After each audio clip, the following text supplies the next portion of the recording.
Welcome back to Sonic 3 and Knuckles.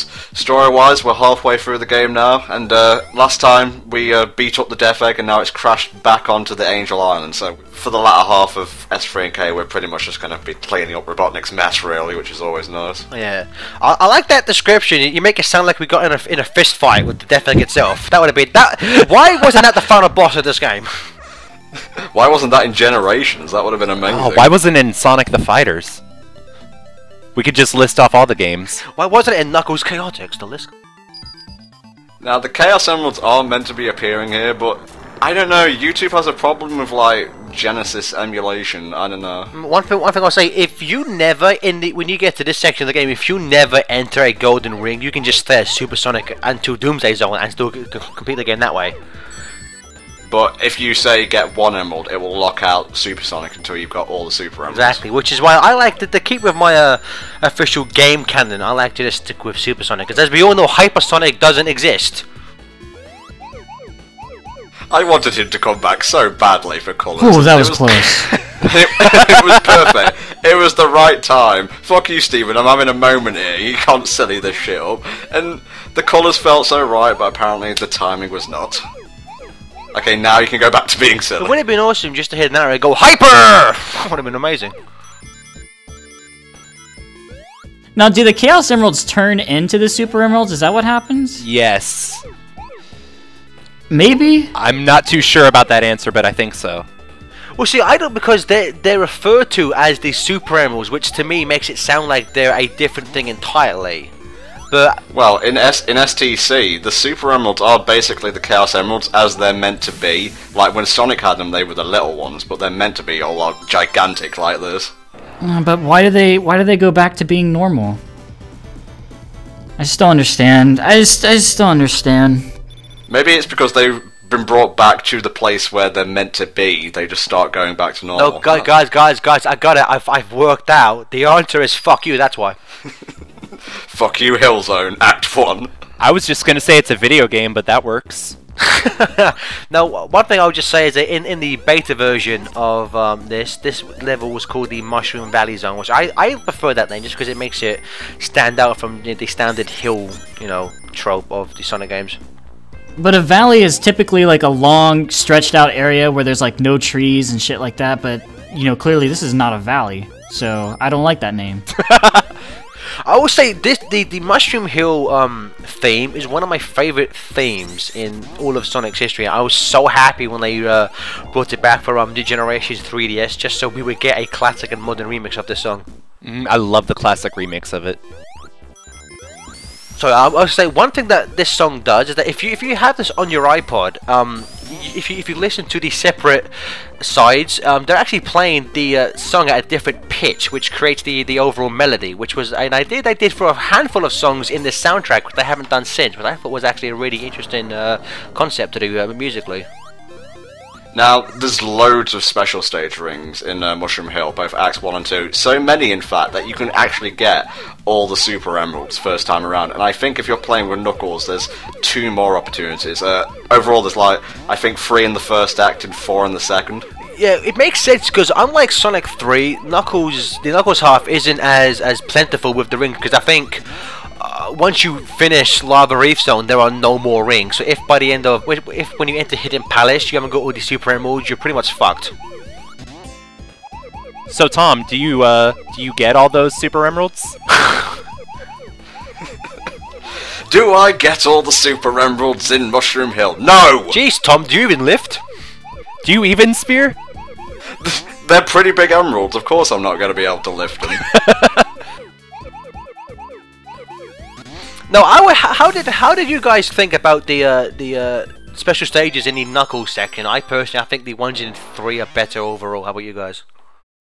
I never play as Knuckles, so I don't really know how that works. Well, no, just Sonic and Knuckles half, he's saying. So how do these 7 special stages compare to the 7 from Sonic 3, Steven, for you? They're harder, and they're more confusing, and they throw more curveballs at you. I don't like them. No, sir, I don't like them. Yeah, Stephen basically said what I was thinking. They're a lot less straightforward than the ones in the free half of the game, so that's basically where the difficulty comes from. Personally, I like them. Yeah, that's what I like about them. They're more of a challenge. You have to use your brain in them. Yeah, I mean, they aren't dickish or anything. They're just more harder, which it makes sense in context when you play this game as a whole that these would be harder than the ones from 3. Now, in this, as I mentioned earlier, the Generations 3DS, when they basically stole this level layout for the classic level, there's a checkpoint right before that checkpoint. They're right before the boss, which they kept in, even though there was no mini boss in that level, which is a great job there, Dims. Great job. You'll be seeing that when we get to it next month, but basically you hit the checkpoint and 2 seconds later you hit the goal signpost. It's funny as shit. Thank Christ we survived that deadly 2 seconds, lads. We're alive.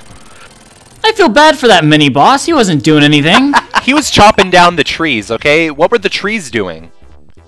They're already chopped. Look at them. He's making houses. He's making houses, man. Oh, gotta get these trees out of the way so we can build this orphanage. Gotta drop trees. There, down. Gotta drop trees. Gotta drop trees. Trees. You know, as a kid, I've always wanted to have this happen to me. Just be launched in the air and go flying like that. Yeah, but because they're in a game where you'd fall down and just break every bone in your body, I say let's do it to Scarlet.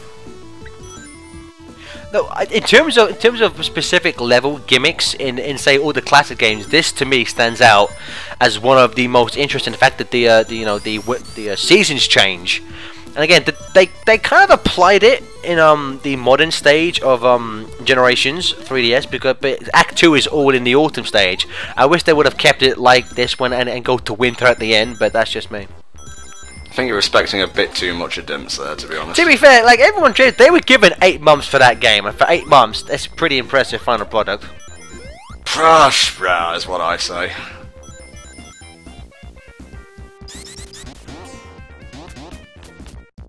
What else do you say? Say something. While not on the same level as like the Splicers or the Crab Hammers or whatever they're called, there are some really dickish badniks here, especially if you're, too focused on going fast. Yeah, I was watching you run around without a shield, and I was starting to get a little, antsy about it. Well, to be fair, they don't really hit you, they just knock you back, usually. Except for that one badnik, that one right there. I forget its name off the top of my head. But this guy right here, he'll just blow you back. Yeah, that guy gives the worst blowjobs ever. LOL, sex joke, lols. The 7 grey emeralds. They're all the control emerald. Exactly. That's one thing I liked about the Chaos Emerald lore from to go back to a sexy transmitted Sonic for a second. It's that in the STC universe, the Grey Emerald was the most powerful and controlled all the others. I wish they'd kind of maybe bring that back into the game canon, but let's face it, that never happened. What is it with you guys in STC? Because you don't understand it, Scarlet. If you were to get that as a kid, it would live with you forever, man. Because we didn't have no crappy romances between Sonic and a squirrel. We had like a bunch of Metal Sonics take over the planet. We had the best thing about STC, right, is that there's a big time travel plot line where you realize Sonic has to go back in time and create Robotnik in order to save the world. That's some messed up shit, and as a 6-year-old, that blew my mind. Everything was just handled with, it's kind of cheesy to say dignity, but it was just handled with respect, and it wasn't cliched and, well, for lack of a better word, bullshit, really, like it was in the early Archie comics. That isn't to say that the whole of STC is pure genius, because even the writers themselves will admit when they fuck up. It's, for my money, it's far more faithful to the games than pretty much any other media of Sonic. It's more faithful than any of the other cartoons or comic books.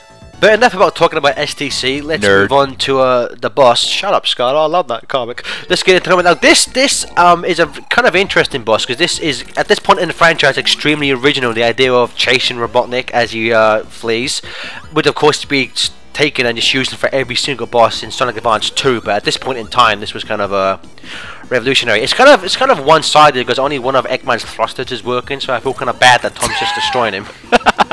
That's another graphical glitch caused by YouTube. No, it's not, Tom. You just beat it on the disabled, you bastard.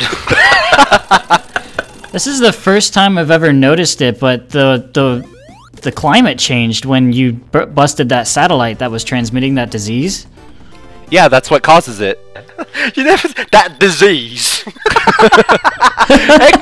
Eggman just gave mushroom heals on chlamydia, and that's why it turned brown.